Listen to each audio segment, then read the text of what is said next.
Have a plan before you go to prep.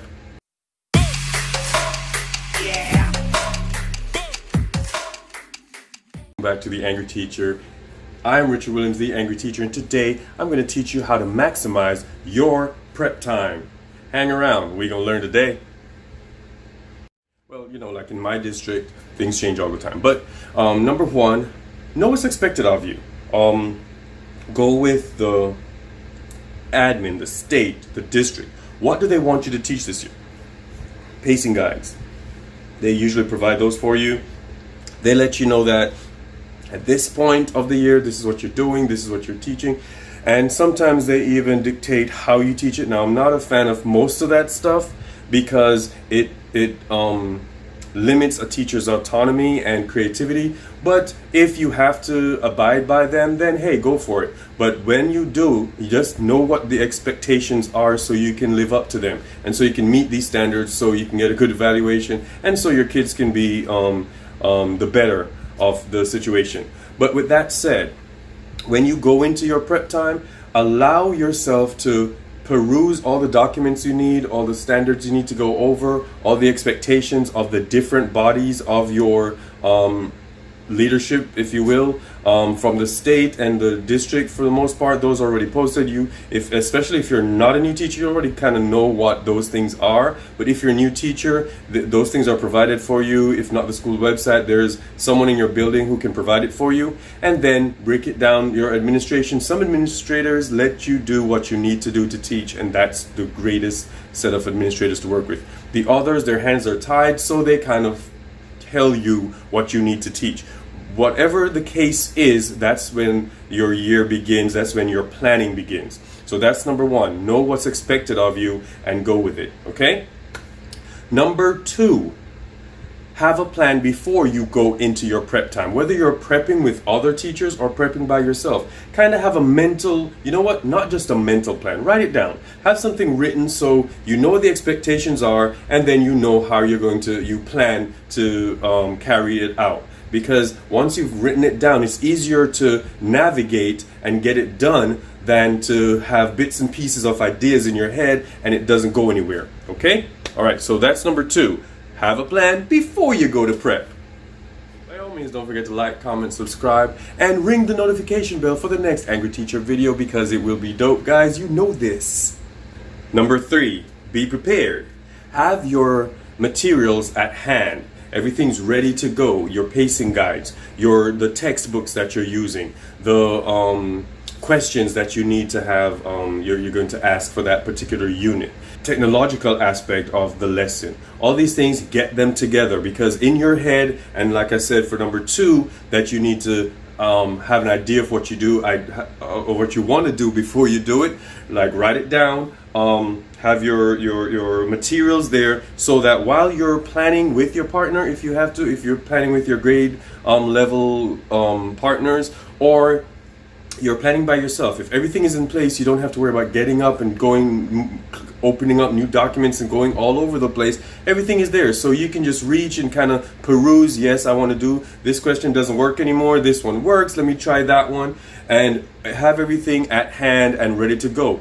And just like number two, when you prepped before you went into planning, you can start putting your list together of the materials you need. If a part of the unit requires you to have a lot of different resources, or have for chemistry, you need to have your chemicals ready and your beakers, you know, all these things you need to list. How many will I need? How many kids are doing it? If I only have I'm prepping for this one class when all the other ones are a different type of class, then I know I don't need as many, or I need to have this in full swing for the first set of kids who are doing it, because the next set won't necessarily need it because they're not on that level kind of class. Whatever the situation is, you already have prepped your mind, you've already written down what needs to be done, and now you're just sorting out the materials and kind of getting an idea of where your lesson is going to go before you start teaching it.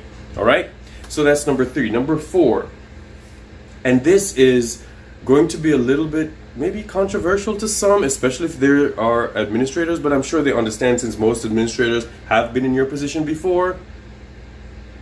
Use at least one of your planning at least a week to kind of release, relax, reconnect, with other people, other teachers, either in your department, in your same subject area, or just other people. Or don't do much work, if you get what I'm saying. You need some time to kind of sit and reflect.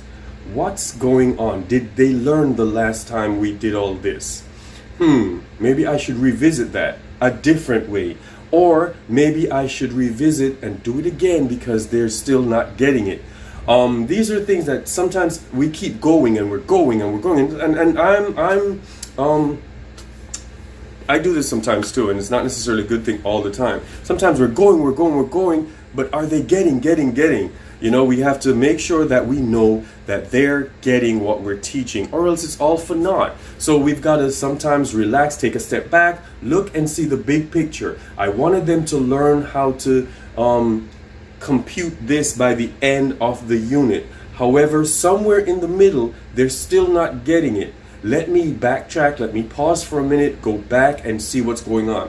When you're talking to other people, when you're walking around, you're kind of relaxing, relating, and you're reconnecting with people, other teachers, you get ideas from them. You get what they're doing, what's working, what's not. And then you can take it to your classroom, because you don't want to be all about the academics and they're still not getting it, or all about the hanging out and they're still not getting it. So at some point, reflection is important. So take this time, at least one planning period for the week or one prep time for the week. Have some time to reflect. All right, so those are my 4 tips for you to make the most of your prep time, and your kids will be the better for it. They'll learn, they'll be happy, your parents will be happy, your administrators will be happy, and we're gonna have a great school year. The Teachers Lounge is up next, and you know I will have some dope kids, man. These kids are amazing. Check them out.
And thanks for coming to class today.